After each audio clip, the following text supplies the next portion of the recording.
Hallo, wir sind schon wieder im Wald und kümmern uns um unser nächstes Käfernest. Habt richtig gehört, das erste, das haben wir noch nicht fertig beseitigt, aber wir haben einen noch akuteren Fall hier in diesem Stück. Hier steht wirklich das ganz hohe Holz und das wollen wir noch ein bisschen länger aufheben und deshalb müssen wir heute hier dran arbeiten.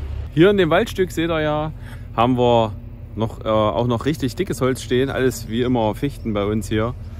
Und das haben wir über die letzten 15 Jahre schon so weit ausgedünnt wegen Windbruch, Schneebruch, Borkenkäfer und sonstigen Schäden, also so richtig vernünftig was entnommen haben wir hier in dem Stück noch gar nicht. Jetzt kommt mal wieder der Borkenkäfer, knabbert ein bisschen dran rum. Wohl oder übel müssen wir es jetzt einfach eigentlich alles wegsägen, denn besser werden die Bäume jetzt nicht mehr. Die legen auch nicht mehr an Masse zu. Das ganze Stück hier ist jetzt eigentlich schon rum und das müssen wir jetzt einmal neu machen. Aber nicht heute. Heute werden erstmal nur Borkenkäferbäume gefällt.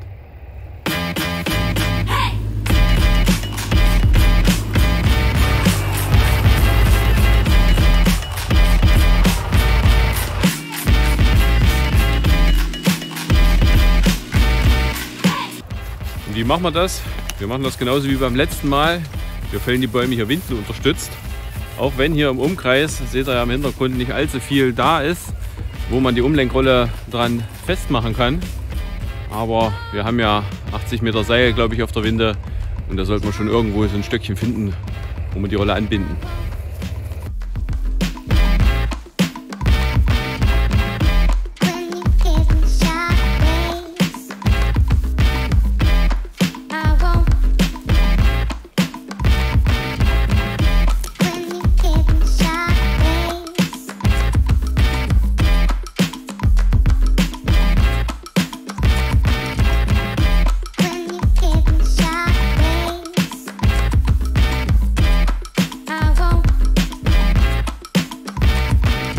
So, jetzt werden wir hier unseren ersten Baum mal wieder fällen. Der ist wieder so 50, 55 im Durchmesser. Da werden wir wieder nicht ganz durchkommen mit unserer Säge. Wir haben oben schon die Kette wieder angehangen. Umlenkrolle habt ihr gesehen, haben wir im Gebüsch versteckt. Und jetzt geht es hier unten mal los mit unserer 66er. Viele von euch haben ja in die Kommentare geschrieben, dass die Kette stumpf war. Also ja, die Kette hat nicht richtig funktioniert, die war aber scharf, die war einfach nicht so toll geschliffen. War außerdem eine Halbmeißelkette, das ist nicht so toll. Das haben wir jetzt behoben. Wir haben jetzt eine Vollmeißelkette drauf. Die wurde auch von jemand anders nachgeschliffen als von uns. Und wollen wir mal sehen, wie die sich hier so durch das Holz schnurpst.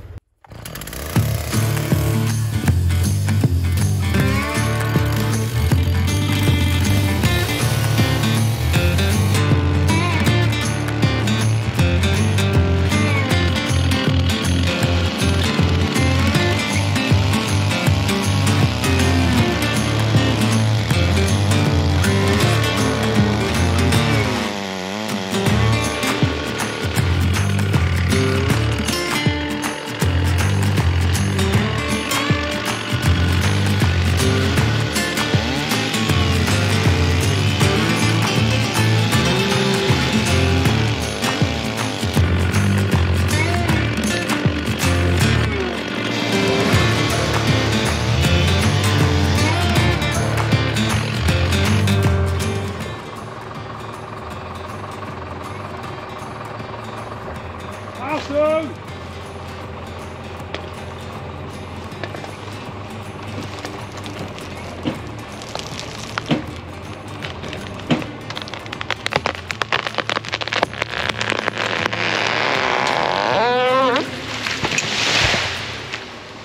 Hier wieder was Schönes für die Forstwirte. Da könnt ihr euch hier die wunderschöne Bruchleiste angucken. Aber das Ziel ist erreicht. Wir üben noch. Wir üben noch. Nummer 1 liegt. Wir machen das diesmal anders als beim letzten Mal. Beim letzten Mal haben wir ja nur gefällt und dann erst alles ausgeästet. So ein Mikado machen wir heute mal nicht. Wir werden den einen Baum jetzt vernünftig ausästen. Ich äste aus, Stefan sägt den Baum auf 5,10 Meter LAS-Länge und dann nächsten.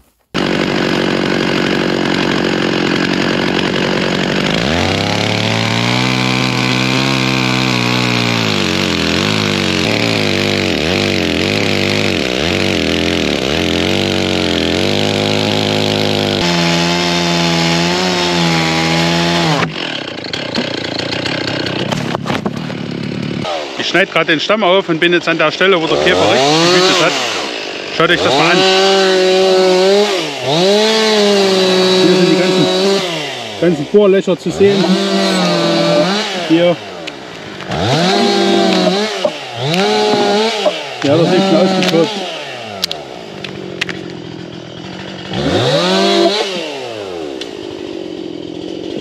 Damit sich der Wanderer hier nicht den Hintern aufreißt, schneiden wir mal hier den Waldbart noch ein bisschen gerade.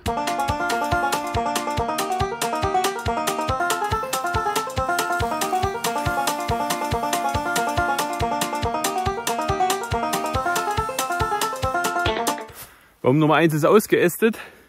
Es sind 8 Stücken geworden, A5,10 Meter.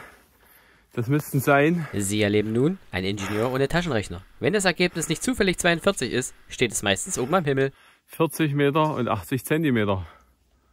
Verdammt langes Ding.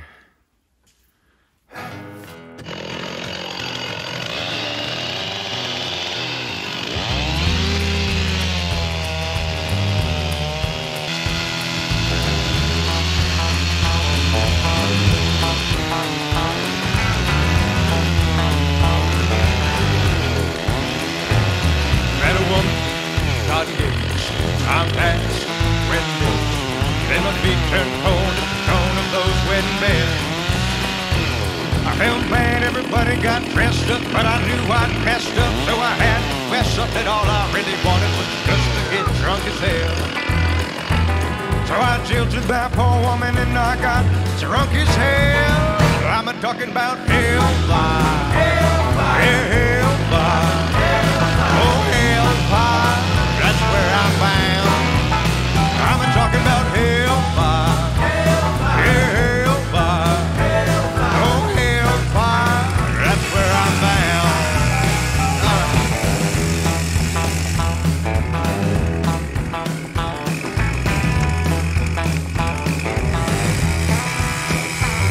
Real simple, needing grace.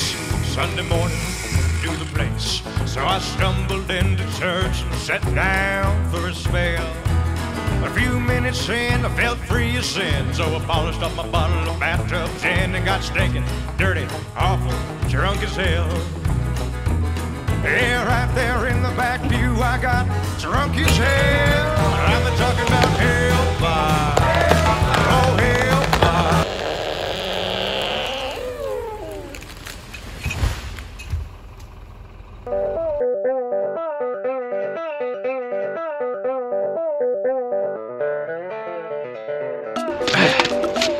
So, Nummer 2 ist erledigt. Jetzt Nummer 3.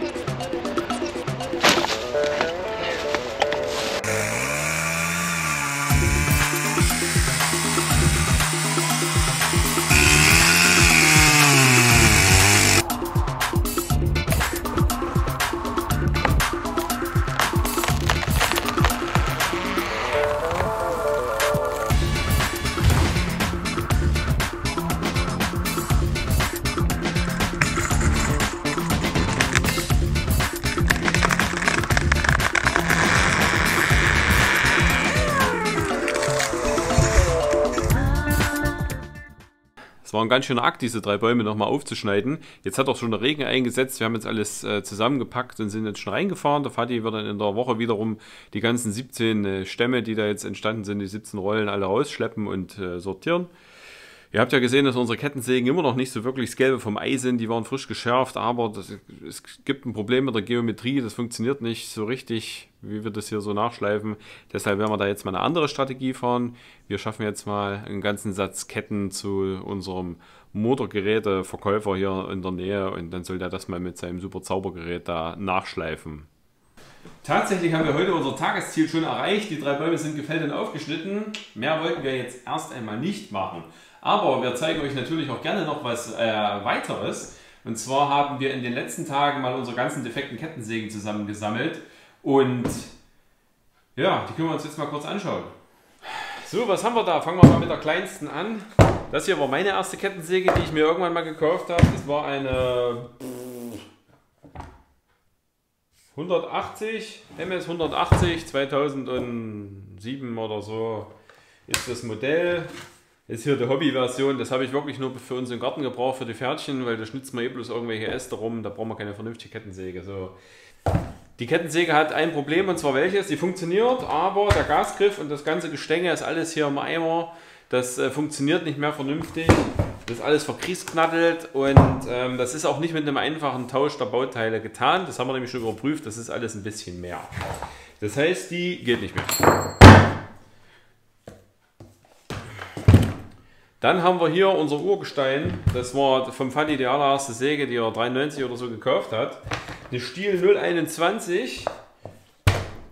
Ich glaube, das war die... Ich glaube, wir hatten nochmal eine 21er. Ist egal. Auf jeden Fall ist das hier eine unserer allerersten Sägen, die wir hatten. Die hat das Problem, die bringt kein vernünftiges Öl mehr. Der Auspuff ist auch locker. Und ob die geht oder nicht, da kann ich mich jetzt auch nicht mehr dran erinnern. Immerhin ist sie nicht fest. Ja. Auch defekt. Dann haben wir hier eine 36er Säge. Das ist eigentlich ein schönes Ding immer gewesen. Ein bisschen schwer, aber die hatte Bums, damit konnte man fällen und auch entästen. Die war eigentlich immer ganz okay, aber die funktioniert nicht mehr. Die hat irgendein Kolbenproblem, glaube ich zu wissen. Also, die klingt doch scheiße.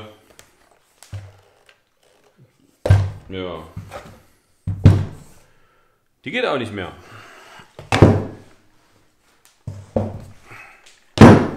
So, und dann haben wir hier noch eine 36er, da weiß ich gar nicht mal, wo die her ist. Die stand halt irgendwann da hinten in der Ecke, in unserer Motorsägen-Ecke. Ja. Und die hat auch irgendein Problem. Aber der Motor dreht noch. Ja, so sieht das Ganze aus hier. Und die ist natürlich auch defekt. So, was machen wir jetzt mit den ganzen alten, defekten Krempembel hier? Wollen wir den selber reparieren? Nee, wir haben genügend andere kaputte Dinge, die wir reparieren müssen. Also für Kettensägen haben wir nun, weiß Gott, wirklich überhaupt keine Zeit. Außerdem kein Nerv, weil das ist immer so ein bubbeliges Zeug. Nix für uns.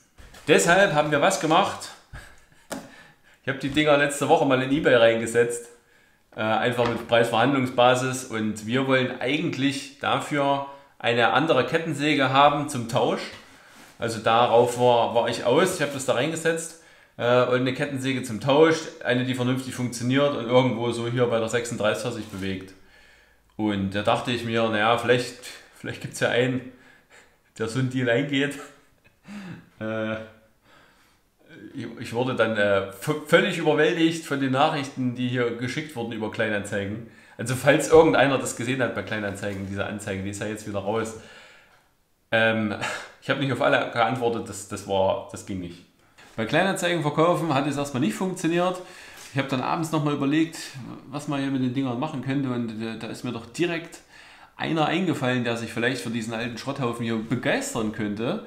Und zwar ist das der gute Bungi81. Wer den Kanal von Bungi noch nicht kennt, der klickt mal bitte hier oben, der lernt den dann kennen. Den Stefan habe ich dann auch angeschrieben, der hat sich auch riesig begeistert hier für diesen ganzen Misthaufen und hat natürlich auch ein schönes Alternativprodukt für uns. Also haben wir für die Kettensägen hier einen wunderschönen Deal, freuen uns natürlich super, und Stefan, vielen Dank dafür. Wir sind uns auch ziemlich sicher, dass du hier mit den ganzen alten Schrottsägen, die wir dir auf den Hof kippen, ganz bestimmt was anfangen kannst. Bin mal gespannt, ob wir die eine oder andere bei dir auf dem Kanal mal wieder zu Gesicht bekommen. Würde mich wirklich mal interessieren, was du hier aus den alten Kladderadatsch noch rausretten kannst.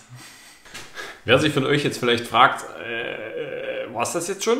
Dem sagen wir, nein, war es nicht, denn hier oben werdet ihr unsere wahrscheinlich schon bald hier neu zu sehende Kettensäge erkennen, die sich ein bisschen im Blockhausbau wahrscheinlich bewähren muss. Und wer das nicht sehen will, der hat halt Pech, der muss halt hier drauf klicken. Habt ihr Pech? Könnt ihr euch aussuchen. Bye bye.